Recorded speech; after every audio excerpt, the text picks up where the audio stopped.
Hi guys, let's bake some nice fluffy scones. They were so yummy. So we're going to be working in two separate bowls. The first bowl will have our wet ingredients shown here, and then the next bowl will have our dry ingredients shown here.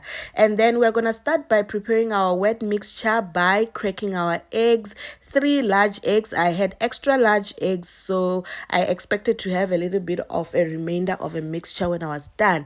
And then I added 1 cup of sugar, 1 tablespoon of vanilla essence, and then mixed everything away until it was well incorporated. In goes 2 cups of amasi, and then mix again, mix away until everything is well incorporated. And then the mixture was set aside, and then we work on our dry ingredients.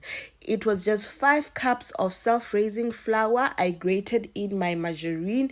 Once it was grated in, I rubbed it in as to coat the flour. At this point, you can still work on your flour to get crumbs like this ones shown here.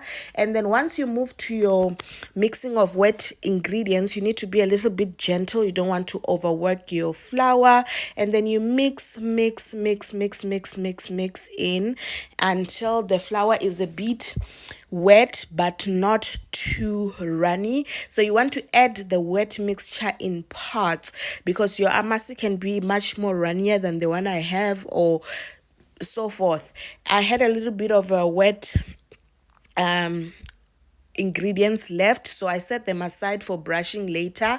I just then floured my surface so that the dough must not stick, and then I added the dough on top of that floured surface.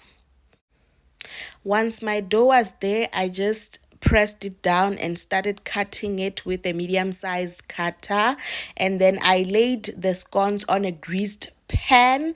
I greased this with margarine, and then I brushed the tops of the scones with that remainder mixture, or you can make an egg wash.